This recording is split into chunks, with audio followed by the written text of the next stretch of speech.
dahsyatnya Sang Firman itu ada di dalam saudara. Wow. Visi gereja lokal ini adalah have Jesus live in us. Menjadikan Yesus tinggal di dalam kita. Dan ketika Yesus ada di dalam saudara, saudara tidak berjalan sendirian. Sebab dia Immanuel, dia selalu menyertai kita. Amin. Masalah yes ada, tapi selalu ada solusi untuk masalah itu. Karena Yesus adalah solusi untuk semuanya. Haleluya. Dia berkata dia adalah jalan, kebenaran, dan hidup. Amin Bapak Ibu. Sebab itu semua jalan yang buntu, ketika saudara menemukan Yesus, Yesuslah yang akan membuka jalan itu bagi Bapak Ibu dan saya. Haleluya. Nah saudara, hari-hari ini kan lagi ngetop ya tentang yang namanya love language. Ya, bahasa cinta. Ada yang tahu bahasa cinta yang kita sering dengar-dengar di mana-mana, seminar-seminar, cerita, khotbah-khotbah. Ada yang tahu? Ada berapa? Ada berapa? Ada 5. 5 ini angka apa ya Bapak Ibu ya? 5 ini angka anugerah ya kan? Nah, kenapa sih kita perlu tahu yang namanya love language itu? Bahasa cinta itu kenapa? Karena kita ini makhluk cinta. Benar? Dan kita yang bilang makhluk, yang tahu dia makhluk cinta bilang dulu, "Wih." Jadi, kenapa? Karena langit dan bumi ini kan ada karena cinta. Tuhan mencintai saudara dan saya. Saudara dan saya juga diciptakan dengan cinta. Dan kita juga akan hidup untuk cinta. Wow. Ya, amin. Dan sesungguhnya cinta itu sesungguhnya satu pribadi loh. Yesus katakan, Allah katakan dia adalah kasih. God is love. Tuhan adalah kasih. Dan kalau dia ada di dalam saudara, tadi di awal saya bingung, Charity, anak perempuan saya, dia berkata bahwa dia merasakan lawatan kasih Tuhan yang sangat luar biasa. Berapa banyak saudara yang merasakannya? Dan ketika menyanyi lagu kasih dari surga, seperti sungai kasih mengalir, saya merasakan seperti ada di pintu gerbang banjir. Saudara tahu pintu gerbang banjir? Yang kalau itu dibuka, maka banjir itu akan melawat area itu Bapak Ibu. Ya, daerah-daerah bendungan, itu kan ada namanya pintu gerbang banjir. Dan saya merasa, saya seperti merasa, wow itu kasih Tuhan seperti banjir datang melanda hati saya, melanda hidup saya. Dan saya nggak tahan, saya berlutut di depan situ dan saya merasakan seperti, saya sedang duduk dalam aliran sungai yang dahsyat, yang melingkupi saya dan saya tahu itu kasih. Dan semua masalah, persoalan, tekanan, sakit, penyakit, apapun rasanya itu tidak akan bertahan karena kasih itu. Dan saya percaya itu juga terjadi bagi Bapak Ibu Saudara semua yang ada di tempat ini, amin. Nah coba kita sedikit lihat tentang 5 bahasa cinta tadi saudara. Yang pertama, ya ada yang tahu? Yang pertama ini saya catat di sini adalah physical touch, ya, sentuhan kasih, ya. Ini bahasa cinta yang pertama, ya. Di mana Bapak Ibu semua kita sebagai manusia butuh yang namanya sentuhan kasih. Ada yang nggak butuh disentuh? Yang nggak mau, yang hidup sudah seperti orang di hutan rimba, nggak perlu ditepuk, diberi semangat ya. Bahkan saudara tahu nggak? Nanti tolong praktek ya. Tapi prakteknya kalau suami dan istri atau orang tua dan anak atau wanita dengan wanita, perempuan dengan perempuan, ya, pria dengan pria. Nggak boleh salah sentuh ya, Bapak Ibu, bahaya ya. Nah, ternyata Bapak Ibu seorang pakar ilmu kejiwaan berkata bahwa ada ada manfaat dari yang namanya pelukan. Siapa di sini suka dipeluk? Wah. Banyak yang tidak. Boleh nih jujur nih. Siapa suka dipeluk? Tidak semua. Tidak semua.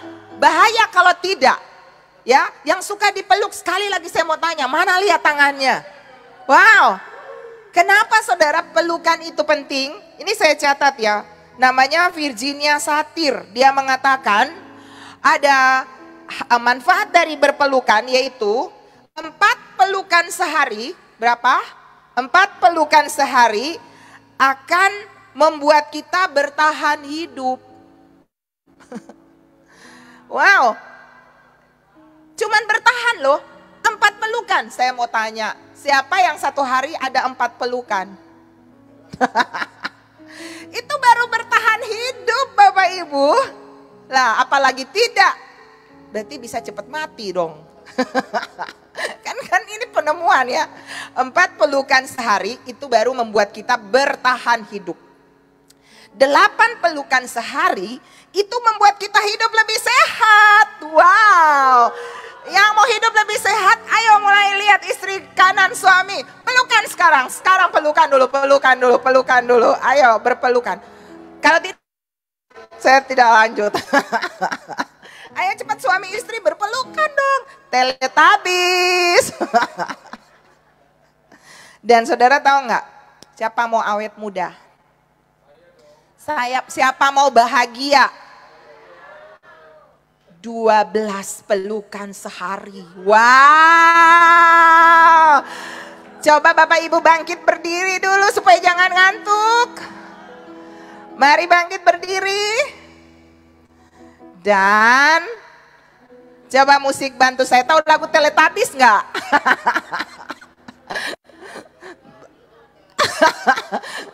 Teletubbies bilang, berpelukan, ya ayo berpelukan. Serius loh, serius Bapak Ibu. Ayo berpelukan, cepat berpelukan. Ayo anak-anak, orang tua berpelukan. Wow.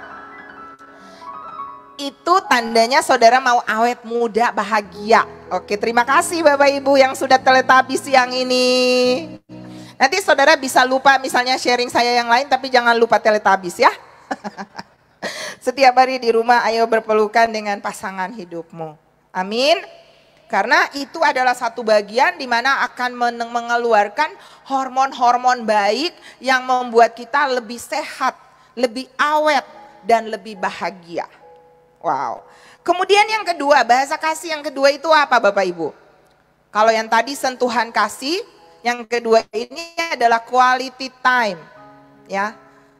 Waktu berkualitas dengan suami, dengan istri, dengan anak-anak. Jangan bapak-bapak pergi kantor, anaknya belum bangun, pulang kantor, anak-anaknya udah tidur. Dan itu berlangsung Senin, Selasa, Rabu, Kamis, Jumat, Sabtu, Minggu. Senin, Selasa, Rabu, Jumat, Kamis, Jumat, Sabtu, Minggu. Dan itu terus dan terus dan terus. Tiba-tiba anaknya udah besar. Ditanya, siapa papamu? Lupa. Kenapa? Jarang di rumah. Dipikir supir atau tukang kebun. Enggak ada di sini. Maksudnya Bapak Ibu, kita boleh sibuk kerja setiap hari. Tapi tetap harus ada yang namanya quality time dengan keluarga. Katakan amin. Saudara perlu punya yang namanya quality time. Dan seringkali terjadi kita miss-nya di sini ya. Perempuan-perempuan suka diperhatikan. Pengen ngobrol dengan suami. Tapi suami kalau udah ke kantor udah capek, pulang cuman kalimatnya berkurang, cuman tinggal 1-2. Ditanya, "Pak, gimana tadi kerjaan di kantor?" "Baik." "Pak, kamu gimana rasanya?" "Enak." Padahal istri tuh kepengen ada bla bla bla bla bla bla bla bla penjelasan ya. Kenapa? Karena di balik dia bercerita itu ada quality time, ada waktu di mana dia mendengar, ada waktu di mana kita berbicara, ada waktu di mana kita bisa saling mengeluarkan unek-unek yang selama ini mungkin kita pendam sendirian. Jadi quality time itu bahasa kasih yang kedua. Ya, saudara catat ya, abis ini saya mau tanya, saudara suka yang mana dari bahasa kasih ini? Itulah bahasa cinta saudara yang harus diketahui oleh pasanganmu, orang tuamu, anak-anak, atau teman di sekelilingmu. Kenapa? Sehingga Anda akan mendapat kepuasan dengan love language ini dan hidupmu akan menjadi lebih happy, lebih bergairah. Dan itulah yang membuat saudara dan saya bahagia, panjang umur, sehat, diberkati, dan jadi berkat bagi dunia. Ikuti Summit Healing and Prophecy. Ini iklan saudara ya, rahasia keluarga kuat dan diberkati. Nah, jadi yang kedua itu saudara punya bahasa yang namanya quality time. Siapa di sini yang suka punya waktu berkualitas? Yang suka kalau suamiku tuh ada waktu buat aku.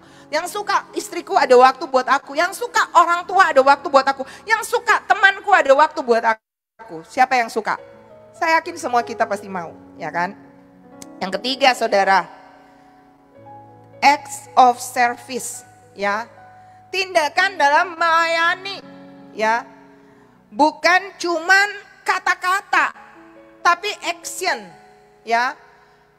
Action kita untuk bisa saling melayani, saling memberi, saling menolong, saling menasihati, saling memberi pengertian, pengampunan, dan apapun yang bisa kita bagi, ya. Itu tindakan melayani. Suami sesibuk-sibuknya ada waktu yang dia luangkan, ya kamu capek sayang, misalnya ya pulang. Dan bapak-bapak jujur nih, siapa yang di sini pernah pijit istrinya? Minimal kan pegel nih ya. Nah ya betul, suami saya saudara ini tukang pijit number one di keluarga. Jadi anak-anak saya kalau kerja pegel nih. Pasti mereka papanya lagi duduk gitu ya, mereka pasti akan langsung duduk di bawah, taruh bantal di bawah atau karpet di bawah terus gini. Papa capek gitu. Udah papanya udah tahu profesi tukang pijitnya keluar. dan akan pijit sampai ke kepala, bahu-bahu, di tangannya semua jari-jarinya. Dan selesai itu bukan cuma tukang pijitnya, urapannya saudara ya.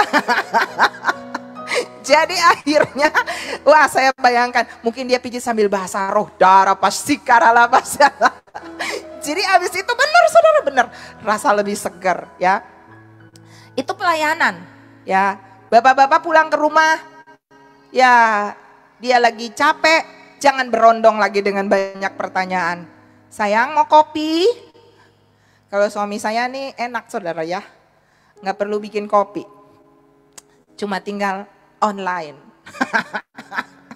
Tiba-tiba Ade datang, saudara nggak tahu ya, udah itu nanti urusan pribadi. Ade datang ke rumah, itu kesukaan ya. Habis ini jangan ada yang pesan Ade buat Pastor Luther ya. Nah saudara, itu bagian dari pelayanan ya. Bapak-bapak menyempatkan waktu menjemput anak di sekolah, seperti Pak Roni ya, Pak John atau bapak-bapak ibu-ibu yang lain ya. Itu bagian dari pelayanan, bagaimana kita melayani. Kemudian apa Bapak Ibu? Words of affirmation. Bagaimana kita memberikan kata-kata penegasan kasih kita. I love you ya. Kata-kata di mana terima kasih ya kamu sudah tolong aku. Kadang-kadang kita tuh, saudara tahu nggak 2 Timotius 3 tuh cerita tentang nggak tahu berterima kasih. Jadi kadang-kadang udah ditolong nih, dibikinin kopi. Kadang-kadang kita pikir ya udah itu kan tugas istri. Begitu dia datang bawa teh atau dia datang bawa kopi, dia taruh, nggak ada tuh. Thank you sayang. Terima kasih ya kamu sudah bikin aku kopi. Ibu-ibu boleh jujur nggak? Ada nggak bapak-bapak di sini yang nggak pernah kasih terima kasih waktu dikasih kopi atau dikasih teh atau dibikin makanan di meja makan? Boleh lapor sama saya ya. Kita salibkan suami itu Bapak Ibu. Enggak. Maksudnya ayo ya kita berbenah lagi ya. Bapak-bapak, kalau ibu-ibu sudah melayani, perlu punya yang namanya kata-kata untuk bisa mengungkapkan terima kasih. I love you. Aku membutuhkan kamu, aku sayang kamu ya dan sebagainya. Itu bagian dari bagaimana kita mengungkapkan perkataan-perkataan yang menguatkan, memotivasi. Ayo kamu bisa. Ketika kita lihat pasangan kita, anak kita, atau suami kita, atau teman kita yang sedang down, kita bisa datang menepuk bahunya, itu sudah langsung sentuhan kasih, dan kita juga memberikan kata-kata afirmasi yang menguatkan dia. Kamu pasti bisa, kamu bisa melewati semua ini, dan kamu pasti jadi pemenang. Itu bagian dari kita memberikan yang namanya love language ya kepada seseorang. Kemudian apa? Receiving gift ya. Kita bisa menerima hadiah. Itu bahasa kasih kita, saudara. Kita suka diberi hadiah. Nah, ada yang suka dapat hadiah? Mana yang suka dikasih hadiah? Yang suka bahasa kasihnya dia suka dapat hadiah? Ada yang kalau dikasih hadiah tuh langsung semangat. Wah, Rafael suka ya dikasih hadiah ya. Itu bagian dari bahasa kasih, saudara.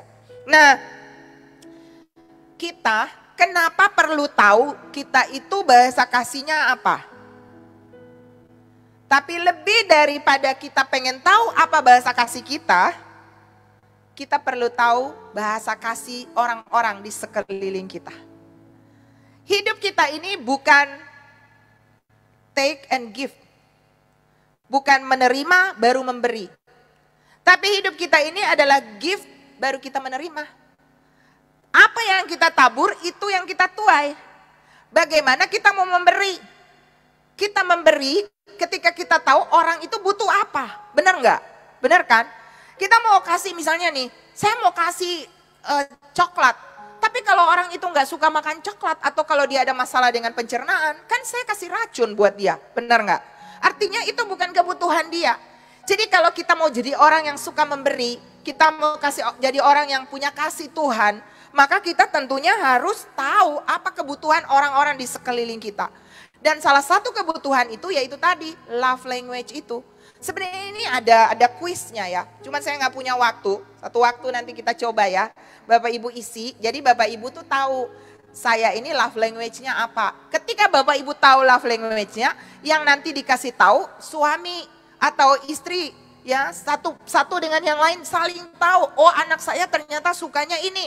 Sehingga kita dapat memuaskan love language daripada orang-orang di sekeliling kita. Para pekerja, nanti kita isi kuis ini ya. Supaya kita ketahuan, oh jadi kalau dia lagi marah, oh iya emang dia orangnya suka diperhatikan. Jadi ketika nggak diperhatikan dia galau. Nah jadi kita tahu solusinya kita nggak menghakimi, tapi kita memberi apa yang menjadi kesenangannya dia. Saudara mau? Saudara mau? Karena kita diciptakan untuk menjadi garam dan terang bagi dunia. Amin Bapak Ibu. Jadi kita perlu tahu apa love language dari orang-orang di sekeliling kita. Nah, kenapa kita perlu tahu? Karena kita cinta mereka. Kenapa kita perlu tahu istri kita, suami kita, anak-anak kita? Karena kita cinta mereka. Kita kepengen mereka happy. Nah, bagaimana dengan kita bilang begini ke Tuhan? Yesus, aku cinta kau. Pertanyaannya, saudara tahu enggak? Tuhan itu suka apa? Saudara tahu nggak love language-nya Tuhan itu apa? Kalau kita bilang, Yesus, aku mengasihi engkau, terima kasih Tuhan, aku sayang Tuhan, aku cinta Tuhan.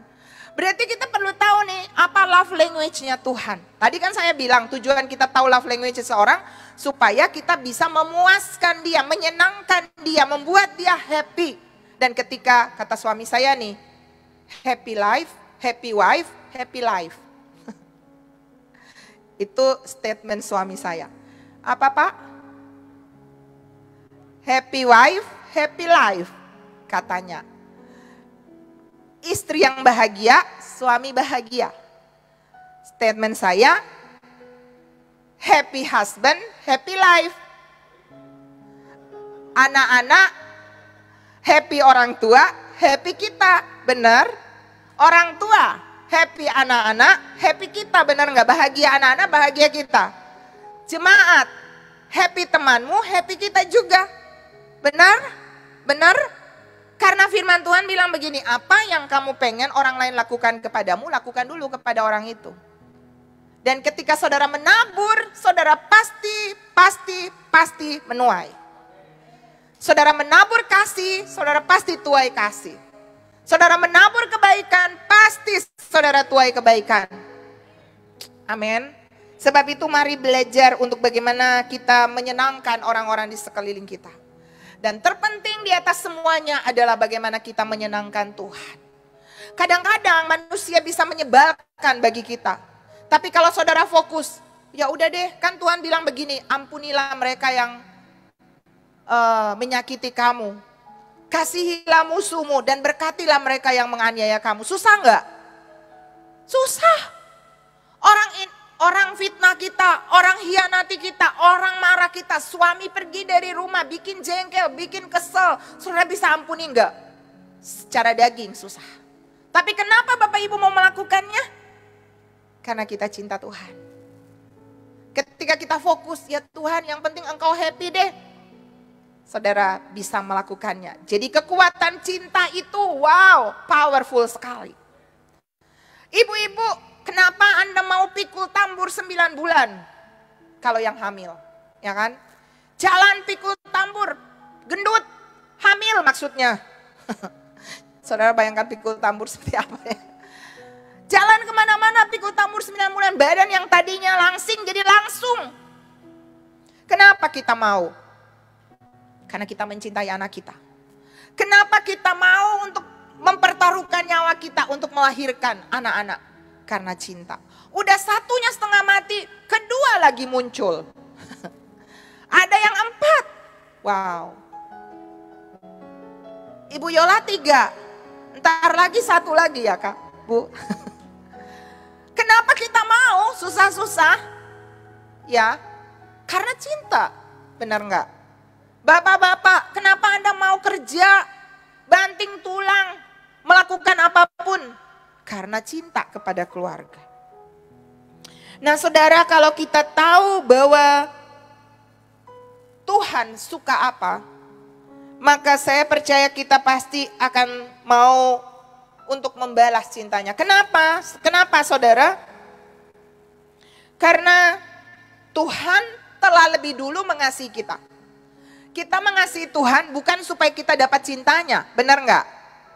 Tapi kita mengasihi Tuhan karena Tuhan telah terlebih dulu mencintai kita. Amin. Dia mati di kayu salib, enggak mati main-main saudara. Dia taruhkan nyawanya, mati seperti manusia terkutuk. Karena Alkitab bilang terkutuklah orang yang dipaku pada kayu salib. Dan Yesus melakukan itu demi cintanya kepada saudara dan saya. Sebab itu kalau kita tahu bahwa Tuhan begitu mencintai kita, jangan biarkan dia bertepuk sebelah tangan. Amin. Kalau hari ini kita masih bernafas, kita masih sehat, kuat, diberkati. Padahal tiap hari kita juga masih malas beribadah, kita masih juga tidak sungguh-sungguh dengan Tuhan. Kita masih bohong juga, kita masih jadi orang yang kadang-kadang juga hidupnya nggak benar, bocor tiap hari, masih marah-marah sama istri. Malah mungkin saya dengar ada juga orang yang pukul-pukul istri, ya. Ada istri-istri yang juga tidak melayani suami dengan baik, ada anak-anak yang memberontak terhadap orang tua. Begitu banyak kesalahan yang kita lakukan tiap hari.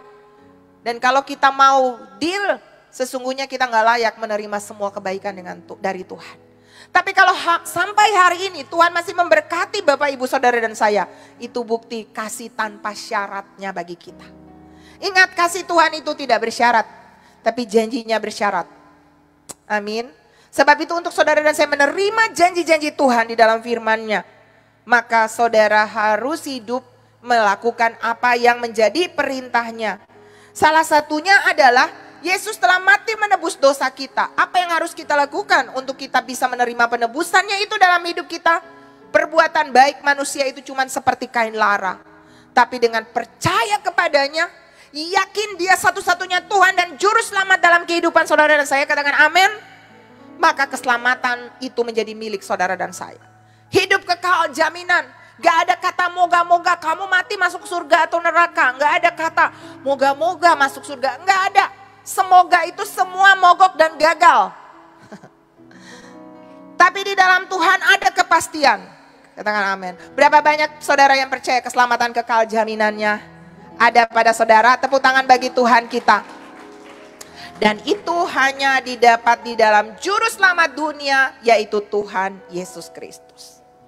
Amin Bapak Ibu. Jangan biarkan dia bertepuk sebelah tangan. Jangan pernah meragukan Tuhan hanya karena doa kita belum dijawab. Hanya karena bencana, kekhawatiran, masalah yang datang bertubi-tubi. Kapan selesainya Tuhan? Kayaknya Tuhan gak ada. Ingat, hidup kekristenan bukan karena melihat, tapi karena percaya. Apa yang kita lihat rasanya belum cocok dengan yang kita mau. Percaya saja.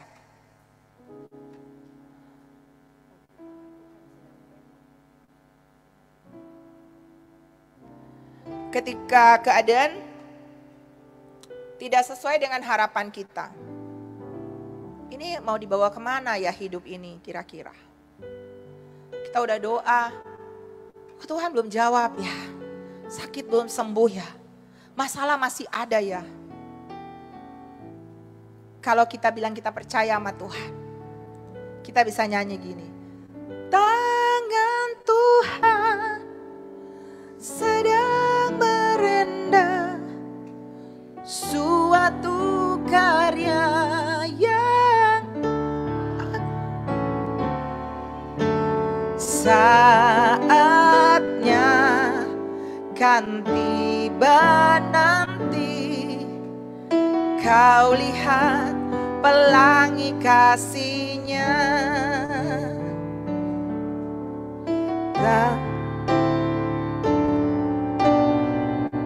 Tangan Tuhan sedang merendah suatu karya yang agung mulia.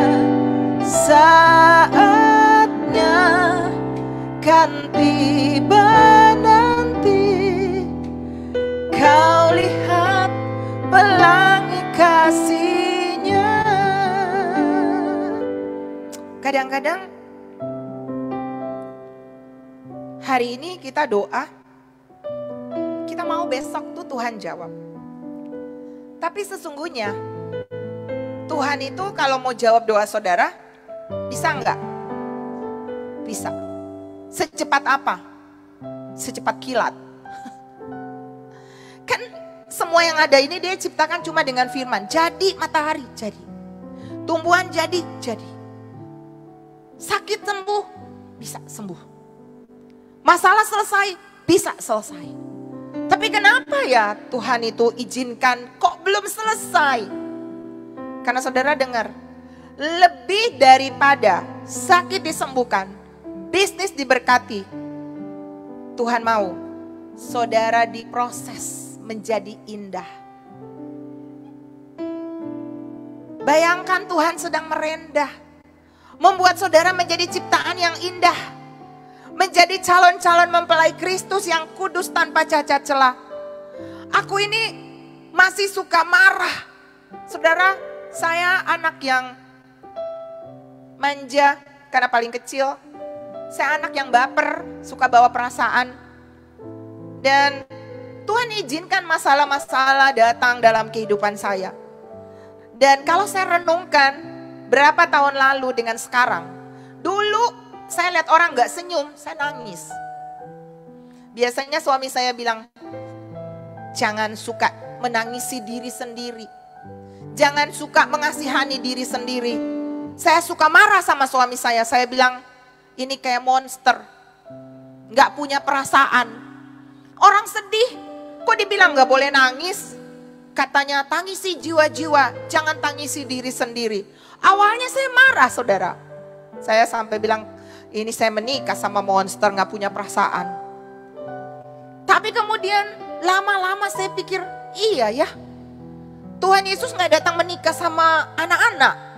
Dia datang cari mempelai yang dewasa, yang suka tidak tersinggung. Orang gak senyum sama saya ternyata lagi sakit gigi.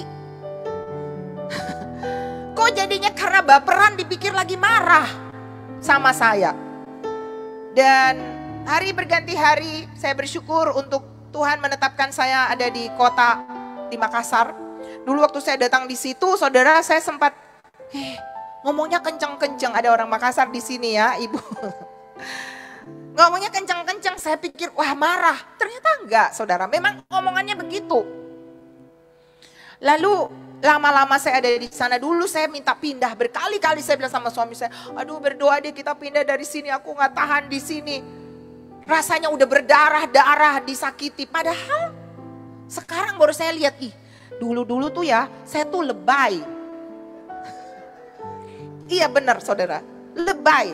Sekarang kalau saya digituin lagi, no problem. Orang marah-marah sama saya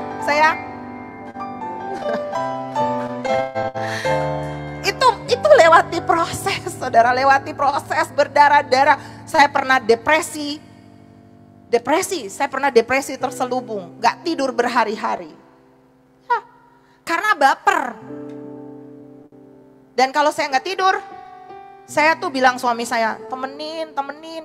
Suami saya bilang begini, sayang, malam diciptakan untuk tidur.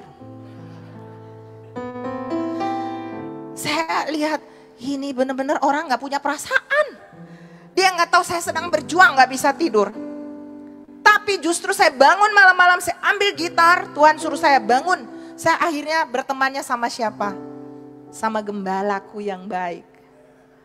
Gembala Luther baik juga, tapi melatih saya untuk jadi orang yang tough, jadi orang yang gak baperan, saudara.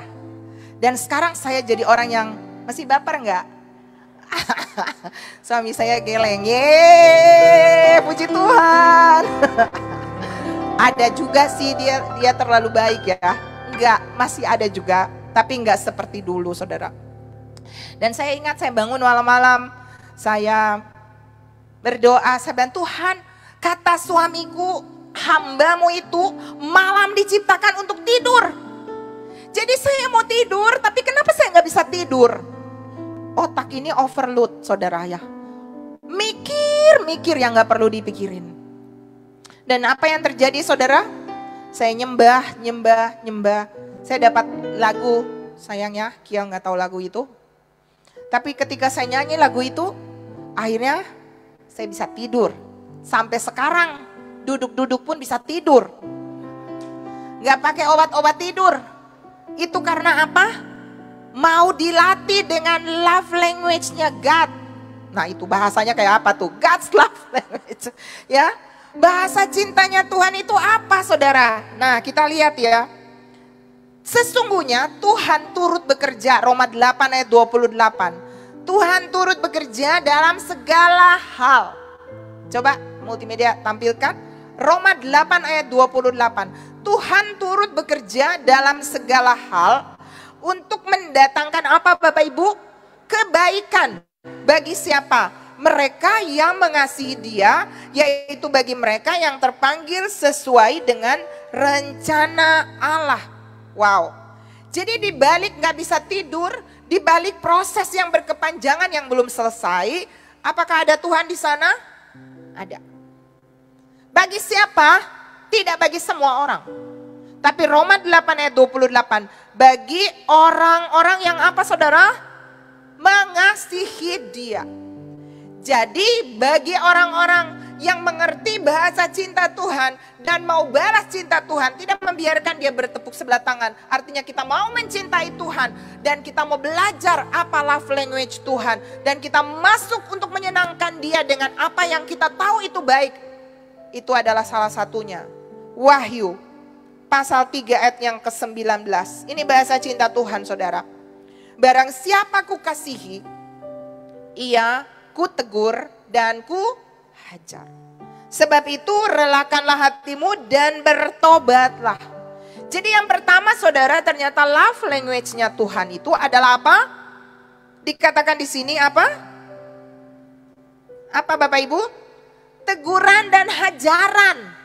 Kalau tadi kan kita punya 5 bahasa cinta itu adalah sentuhan kasih, kata-kata cinta, ya kan? Pemberian. Itu tadi kan yang kita suka, benar nggak? Nah kalau Tuhan, bahasa cintanya berbeda saudara. Bahasa cinta Tuhan itu apa? Teguran dan hajaran. Tanda Tuhan mengasihi kita, Wahyu 3 ayat 19 tadi adalah apa? Tegur dan hajar. Wow. Jadi itu tadi saudara, seperti apa yang saya alami. Tuhan tegur saya yang baperan, manja, mau menang sendiri, selalu berpikir kadang suka negatif, ketika lihat orang, ngerasanin orang, ya kan. Itu kan bahasa-bahasa kita yang manusiawi, saudara. Tapi Tuhan izinkan masalah itu untuk kita mau merelakan hati kita, saudara. Hanya orang tua yang kurang waras yang memberikan pisau untuk anaknya main, benar nggak? Sebab itu Tuhan paling tahu apa yang cocok bagi saudara. Ketika hari ini doa kita segera dijawab, bisa yang tadi saya bilang di awal. Tapi apakah itu menyelesaikan hati kita yang perlu Tuhan bereskan? Karena jauh melebihi apa yang physically kita dapat. Sesungguhnya kecantikan batin jauh lebih penting. Amin. Tuhan kepengen kita jadi orang yang lebih sabar. Jadi orang yang lebih murah hati. Lebih orang yang lebih beriman, percaya sama Tuhan. Lebih mengandalkan Tuhan daripada manusia. Dulu karena saya itu suka manja, saya ngandalin kakak-kakak saya. Ada apa-apa saya pasti teriak, "Kak, tolong dong Pak, tolong dong." Dan papa saya tuh hero, pahlawan. Dia selalu tersedia. Itu membuat kami manja, saudara. Ada kakak saya Pak Richard di belakang, saudara tahu. Saya tuh kayak apa kecil-kecil. Bahkan kalau kita jalan jauh, misalnya di kampung yang gak ada kendaraan, saya tuh digendong. Itu membuat saya manja. Begitu ketemu sama suami saya juga suka dimanja-manja sama dia. Dan alhasil membuat saya jadi orang yang suka ngandalin orang. Apa-apa minta tolong, apa-apa minta tolong. Tapi proses yang Tuhan izinkan, yang manusia akhirnya gak bisa tolong saya. Seperti tadi, saya gak bisa tidur malam, siapa yang bisa kasih tidur? Suami saya kadang saya minta dikelonin dong, garuk-garuk kepala, garuk-garuk belakang. Dia ketiduran juga. Akhirnya saya belajar langsung ke Tuhan. Tuhan, aku mau tidur. Dan saya bangun, saya ambil gitar, saudara. Saya nyembah Tuhan, saya bahasa roh. Lalu saya bilang ini, "Setan, kalau ini kamu yang bikin saya gak bisa tidur malam ini, ayo kita perang." Dan saudara tahu, itu ternyata latihan jadi pahlawan. Yeay, saudara tahu. Saya ambil gitar, saya bahasa roh, saya kurabasikara dalam nama Yesus. Segala roh, stres, depresi, gak bisa tidur. Aku usir, aku tolak dalam nama Yesus. Tidak tiba-tiba serta. Tuh suami saya bilang out. Saya tidak serta-merta ngantuk, Kak. Saya dikasih lagu tadi, saudara. Lalu saya nyanyi, saya nyembah Tuhan. Tiba-tiba saya ngantuk. Dan saya bilang sampai hari ini saya akhirnya bisa tidur dengan nyenyak. Bukan karena obat tidur, bukan karena manusia yang tolong, tapi Tuhan langsung tolong kita. Saya maksudnya. Nah kadang-kadang Tuhan ngizinin itu terjadi dalam kehidupan kita supaya kita tidak mengandalkan manusia. Kenapa? Yeremia 17 ayat 5 berkata, "Terkutuklah orang yang mengandalkan manusia." Kalau selama ini ketika ada masalah kita mikir, siapa ya bisa tolong saya bertobat. Amin. Sesungguhnya Tuhan mau latih saudara bergantung sama Dia. Tuhan mau latih saudara menjadi pahlawan-pahlawan iman. Ibrani 11 menulis tentang para pahlawan iman. Banyak di antara mereka, sekalipun mereka sudah jadi pahlawan, punya kesaksian hidup yang luar biasa. Daniel masuk ke dalam gua singa, Sadrak, Mesak, Abednego masuk ke dalam dapur api, dan mereka diselamatkan, membuktikan mereka pahlawan iman. Tapi Alkitab mencatat, beberapa di antara mereka sampai mati doanya tidak dijawab. Apakah mereka tidak hebat imannya? No. Tapi itulah latihan para pahlawan-pahlawan iman. Bukan cuma ada di dunia, tapi sampai kepada kekekalan. Saya yakin dan saya mau imani itu. Kalau nanti ada kehidupan nanti, kekekalan yang akan kita masuk ke sana. Saudara di sana bukan orang biasa.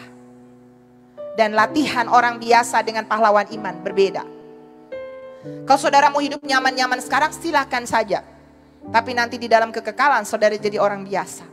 Tapi kalau saudara mau memerintah bersama dengan Yesus, jadi para pahlawan iman di next generasi nanti, generasi kekal. Ayo latihan, berjalan bersama dengan Tuhan. Doa belum dijawab, sekali Yesus tetap Yesus. Masalah belum selesai, sekali Yesus tetap Yesus. Fokus kepada Yesus. Apapun yang terjadi, Yesus adalah tetap Tuhan, Juru Selamat, penguasa dalam kehidupan saya. Tidak ada kata turning back, tidak ada kata mundur. Karena sekali kita terus berjalan bersama dengan Tuhan. Didikan penting untuk membuat otot-otot rohani kita kuat. Yang kedua saudara, apa love language-nya God? Apa God's love language yang kita akan temui dalam hidup kita? Rotan. Siapa suka di rotan waktu kecil? Anak-anak saya angkat tangan. Mereka itu bahkan di rumah saya tuh ada 3 rotan. Ada Master Spoon, itu entong nasi. Ada Master Yellow, itu stick biliar mainan, warnanya kuning. Ada satu lagi tuh ini, ikat pinggang papanya. Itu dirotanin sampai SMP ya, SD. Selesai itu papanya bilang, kita sekarang bicara sebagai orang yang sudah lebih besar. Tapi masa kecil, seperti Dave, itu masih sering dikasih rotan. Ternyata saudara, Amsal 23 ayat yang ke-13 sampai 14 berkata, jangan menolak didikan dari anakmu. Ia tidak akan mati kalau engkau memukulnya dengan rotan. Engkau memukulnya dengan rotan, tetapi engkau menyelamatkan nyawanya dari dunia orang mati. Jadi rotan itu penting, tapi rotan jangan dipukul di kepala, di muka, di tangan, sembarang-sembarang saudara. Coba, bagian empuk di tubuh kita tuh mana Bapak Ibu? Kalimat yang agak lebih sopan, bokong. Tapi sesungguhnya namanya apa? Pantat. Itu daging empuk ada di situ kan Bapak Ibu? Itu kalau raksasa ada, dia suka makan area situ. Kan film dulu-dulu, film raksasa makan orang kan katanya. Saudara tahu nggak itu buat apa? Yaitu tempat rotan. Anak-anak saya biasa dulu pantatnya dihantam, tas, dirotanin. Setelah dirotanin, diolesin minyak tawon atau pakai obat merah kalau agak sedikit memar. Tapi selesai dipukul ditanya. Ditanya apa? Kenapa kamu dipukul sayang? Karena papa sayang.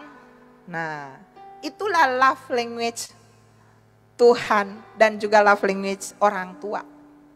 Rotan itu di ujungnya ada kasih, kata firman Tuhan. Jadi kalau kita pukul jangan punya niat biar anaknya mati, ya enggak lah kan, firman Tuhan enggak bilang begitu. Tapi ketika kita pukul untuk teguran, dia akan ingat seumur hidupnya. Anak saya bilang gini, "Ma, kayaknya ingat-ingat yang tadi pimpin pujian di sini, kayaknya dulu-dulu aku paling sering ya dipukulin." Sering ya dirotanin pantatnya. Tapi setelah mereka SMP enggak lagi. Jadi ada musim kita dirotanin ternyata.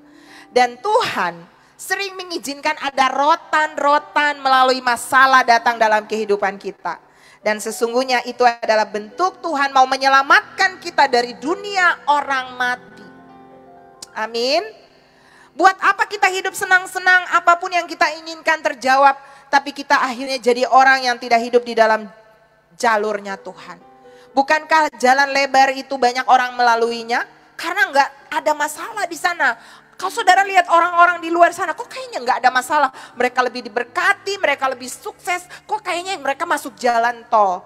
Daud pernah cemburu ketika melihat orang-orang fasik yang lebih makmur hidupnya. Tapi Alkitab bilang sampai Tuhan bawa Daud ke kekekalan dan dia melihat sesungguhnya di tempat-tempat licin Tuhan taruh mereka. Orang-orang yang hidup tanpa didikan, tanpa rotan, sesungguhnya itu tidak ada tujuan saudara. Tujuannya cuma ada di dunia, makmur di dunia, sehat di dunia, bahagia di dunia. Tapi untuk nilai kekekalan itu tidak ada ditemukan tanpa didikan. Didikan itu penting Bapak Ibu. Nah, Tuhan pakai semua itu supaya saudara dan saya menjadi lebih indah, menjadi lebih manis. Kenapa? Karena Matius 16 ayat yang ke-26 berkata, apa gunanya seorang memperoleh seluruh dunia, tapi ia kehilangan nyawanya? Dan apakah yang diberikan sebagai ganti nyawanya? Jadi bahasa Tuhan itu datang supaya kita tidak ada yang binasa. Itu adalah God's love language. Bahasa cintanya Tuhan. supaya tidak seorang pun binasa. Rotan, teguran, didikan, hajaran itu datang. Nah, kalau kita sudah tahu bahwa didikan, kenapa doa belum dijawab, kenapa proses belum selesai? Saudara dengar ya, kita suka hasil. Apa yang kita doakan segera dapat hasilnya. Tapi tahukah saudara, Tuhan paling suka apa? Proses. Dia sangat menikmati proses. Karena di dalam proses lahir nilai-nilai ilahi yang harganya lebih daripada kekayaan dunia yang sementara. Karena firman Tuhan tadi berkata, apa gunanya seseorang memperoleh dunia dan segala isinya, tapi ia kehilangan nyawanya. Ada banyak orang yang tidak tahu jalan hidup. Hidupnya sembarangan. Tapi kadang-kadang ketika Tuhan mengasihi dia, Tuhan menegur dia, lalu akhirnya ada kabel di mana-mana, selang di mana-mana, masuk rumah sakit di ruang ICU, sudah 1-2 napas. Kita sering mendoakan yang seperti begitu. Baru bilang, aku mau datang kepada Tuhan, aku mau bertobat. Berapa banyak orang yang mengalami itu? Sudah di UGD, sudah di dalam situasi-situasi sulit, baru mau cari Tuhan. Puji Tuhan ada kesempatan. Bagaimana kalau jalannya baik-baik saja, nggak ada masalah, tiba-tiba eksekusi ilahi datang, hidup selesai. Saya ingat ada satu kisah, Bapak Ibu ya, saya dengar di YouTube dari seorang pendeta besar yang sudah almarhum. Dia cerita, ada seorang yang non-Kristen ya, dia tidak kenal Tuhan Yesus dan dia mengalami yang namanya near death experience, dia mengalami mati suri. Lalu kemudian di sana dia dibawa ke neraka. Mengerikan, mengerikan. Lalu dia minta tolong gitu kan. Tiba-tiba dia dipindahkan ke satu tempat yang dia lihat bagus, indah. Pintunya dia nggak bisa lihat ujungnya. Dia ada di depan pintu itu. Dan dia lihat, wah keren di dalam, bagus banget. Kayaknya tuh nyaman, damai. Dia kepengen masuk. Dan ketika dia mau masuk, penjaga pintu itu bilang, maaf kamu gak bisa masuk. Kenapa gak bisa masuk? Karena nama kamu tidak ada di dalam kitab kehidupan. Tapi puji Tuhan, Tuhan mengizinkan kamu dikasih kesempatan kembali lagi ke bumi. Dan singkat cerita dia bangkit saudara. Dia mati suri kan, dia bangkit lagi. Dan waktu dia bangkit, dia tanya sama pemimpin agamanya, apa itu kitab kehidupan? Bagaimana punya nama bisa ada di sana? Mereka nggak tahu. Dia tanya sama beberapa orang dari agama-agama lain, nggak ada yang tahu. Sampai dia bertemu dengan hamba Tuhan ini juga sudah almarhum saudara. Lalu hamba Tuhan ini bilang, kitab kehidupan, dia cerita kisahnya. Lalu dikasih firman Tuhan di dalam kitab Wahyu. Bahwa dan setiap orang yang namanya tidak ditemukan di dalam kitab kehidupan akan dilemparkan ke dalam lautan api. Dan ternyata orang-orang yang punya nama mau ada dalam kitab kehidupan adalah orang-orang yang percaya kepada Tuhan Yesus. Orang-orang yang hidup di dalam kebenaran. Orang-orang yang hidup menurut punya kehidupan buah roh, kasih, sukacita, dan sejahtera. Orang-orang yang melakukan firman Tuhan. Itulah orang-orang yang namanya tertulis dalam kitab kehidupan. Dan menerima dia sebagai Tuhan dan Juru Selamat pribadi dalam hidupnya. Dan dia bilang, saya mau. Karena saya dikasih kesempatan kedua hidup di dunia. Nah, kalau kayak gitu kan puji Tuhan Bapak Ibu. Tapi kalau tadi dia gak dapat kesempatan, udah kekal di dalam neraka. Kenapa? Karena gak pernah ada yang kasih tahu bagaimana punya nama ada dalam kitab kehidupan. Jadi kalau siang ini saudara ada di tempat ini, atau saudara pernah mengalami satu masalah dan akhirnya saudara ketemu dengan seorang hamba Tuhan, atau saudara mengalami satu masalah dan akhirnya saudara tahu, oh iya ada keselamatan di dalam Yesus, oh iya aku mau ikut Tuhan, oh iya aku mau minta tolong sama Tuhan, bersyukur. Itu adalah bagian daripada bahasa cinta Tuhan, karena dia mengasihi saudara. Katakan amin. Dan saya berdoa di siang hari ini, kalau kita tahu itu bahasa cinta Tuhan. Ketika kita ditegur, ketika kita mengalami proses, jangan sungut-sungut, jangan kecewa dengan Tuhan, jangan marah apalagi sama Tuhan.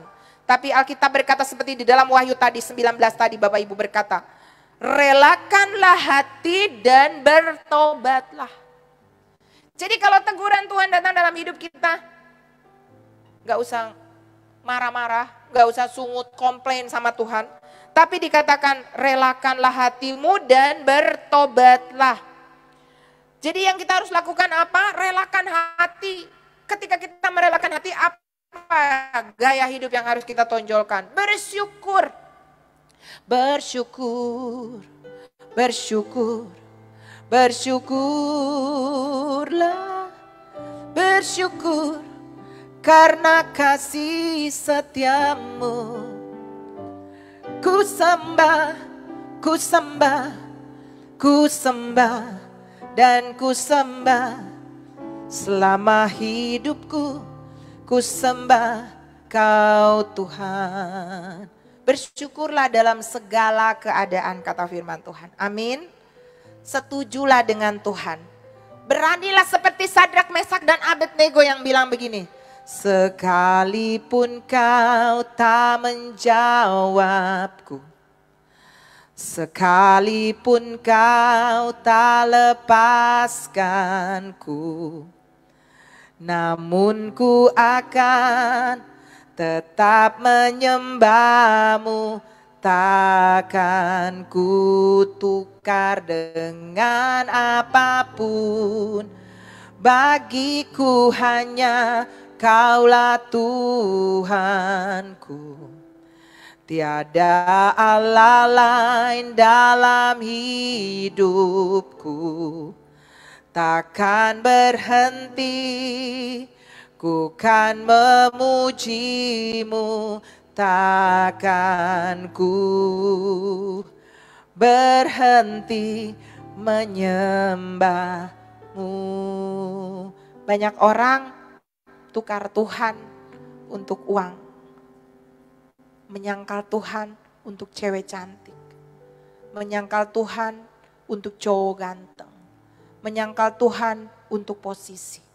Banyak orang jual Yesus untuk kesenangan dunia. Tapi saudara, Sadrak, Mesak, Abednego waktu diperadabkan mau masuk ke dapur api. Lalu raja bilang, sangkal Tuhanmu, sembah aku, kamu selamat dari dapur api. Mereka bilang begini, yang kayak tadi lagu. Sekalipun Tuhan yang kami sembah tidak menyelamatkan kami dari dapur itu, dapur api itu. Tuhan perlu tahu, kami tidak akan menyembah yang lain selain Tuhan. Berapa banyak kita yang berani berkata seperti itu? Kalau doa belum dijawab, masalah belum selesai, tapi saya akan tetap berjalan di dalam kebenaran imanku kepada Yesus. Jangan berhenti mundur mengikut Dia. Lakukan hal-hal yang Tuhan mau saudara dan saya lakukan. Teruslah bergerak maju bersama dengan Tuhan. Mungkin tertati-tati kadang karena masalah. Tapi selama Anda bersama dengan Tuhan, di ujung sana ada kemenangan yang Tuhan sediakan bagi saudara dan saya. Terima bahasa Tuhan. Bahasa cinta Tuhan dalam kehidupan saudara. Dan mari hidup dengan satu fokus. Hanya mau menyenangkan hati Tuhan. Saya tutup dengan sebuah kesaksian. Kadang-kadang ketika masalah datang kita kadang bingung saudara. Tetapi kalau kita punya hati begini. Saya mau cuman menyenangkan Tuhan. Maka Tuhan pasti buka jalan dalam kehidupan kita. Apapun yang terjadi. Kerinduan kita biarlah cuman satu, menyenangkan hati Tuhan. Saya pernah saudara, diperhadapkan kepada pilihan. Apa yang harus saya pilih? Tetapi ketika saya bilang, saya mau tetap pilih Tuhan. Maka masalah yang saya hadapi, Tuhan selesaikan dengan caranya yang ajaib. Mungkin hari ini saudara punya hal yang sama. Ada masalah yang datang dalam kehidupan saudara. Tapi ketika saudara fokus hanya mau menyenangkan hati Tuhan. Maka saya bilang buat saudara, Tuhan yang akan ada di depanmu untuk menyelesaikan apapun masalah kita. Mari para pemusik ada di depan.